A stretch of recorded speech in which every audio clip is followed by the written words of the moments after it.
रामकृष्ण हरी. अध्याय 18वा मोक्ष संन्यास योग. ओळी क्रमांक 233 ते 460.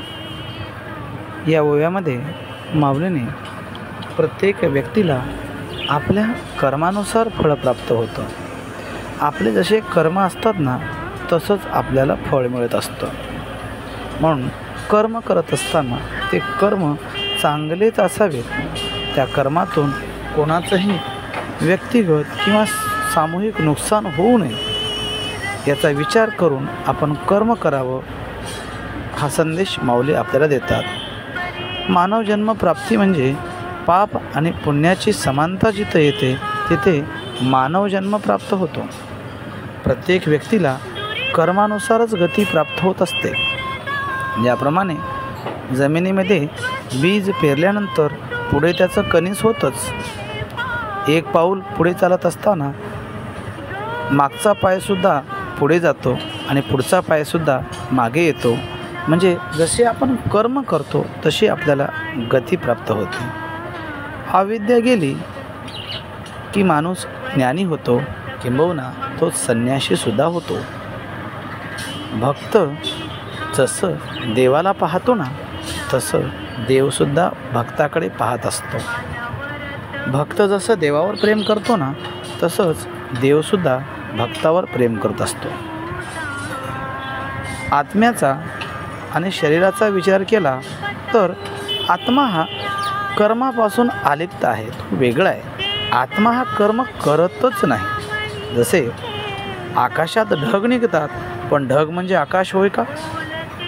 किंवा नदीवर नदीच्या पाण्यात नाव चालते, नदी तिथे फक्त साक्षीभूत आहे, नाव मात्र कर्म करत राहते, या काठाहून त्या काठाला जात राहते.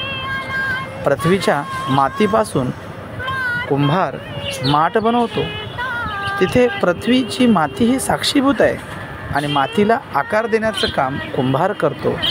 तसं शरीराकडून कर्म होतात, आत्म्याकडून कर्म होत नाहीत. कर्माची ही 5 कारणं माऊलीने इथे सांगितलेली आहेत. ती 5 कारणं म्हणजे अधिष्ठान, देहाकडून कर्म होतात.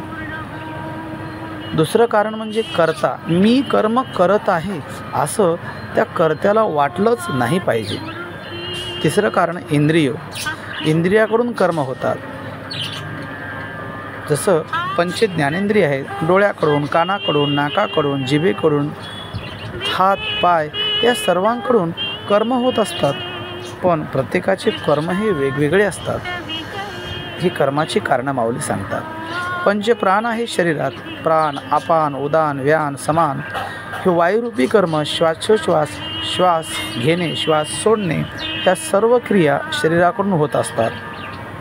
5वं कारण म्हणजे इंद्रियाची देवता, ती म्हणजे बुद्धी आहे. बुद्धी या सर्वावर नियंत्रण ठेवते. कर्म करत असताना मग ते शरीराने, वाचेने किंवा मनाने जे कर्म केले जातात ते कर्म शास्त्राला धरून किंवा शास्त्रांना सोडून अशा प्रकारचे कर्म होतात. आणि हेच कर्म या 5 कारणामुळेच घडतात. ते म्हणजे देह, कर्ता, इंद्रिय, पंचप्राण आणि इंद्रियाची देवता म्हणजे बुद्धी. या सर्वांच्या आधारानेच कर्म घडत असतं. फक्त इथे कर्म करत असताना आत्म्याने ते कर्म केले हा गैरसमज होय, तर शरीराकडूनच कर्म होतात हे खरे ज्ञान होणे होय. ज्याप्रमाणे आत्मा कसा आहे याबद्दल माऊली सांगतात की समुद्राला प्रवाह नसतो, ध्रुव एका ठिकाणाहून दुसऱ्या ठिकाणी जात नाही, आकाश दुसऱ्या ठिकाणी राहायला जात नाही. तसं आत्मा हा स्थिर असतो. हे ज्याला कळतं तो स्वस्वरूपाचं ज्ञान झालेला व्यक्ती होय, त्यालाच खरी ईश्वराची प्राप्ती झालेली होय.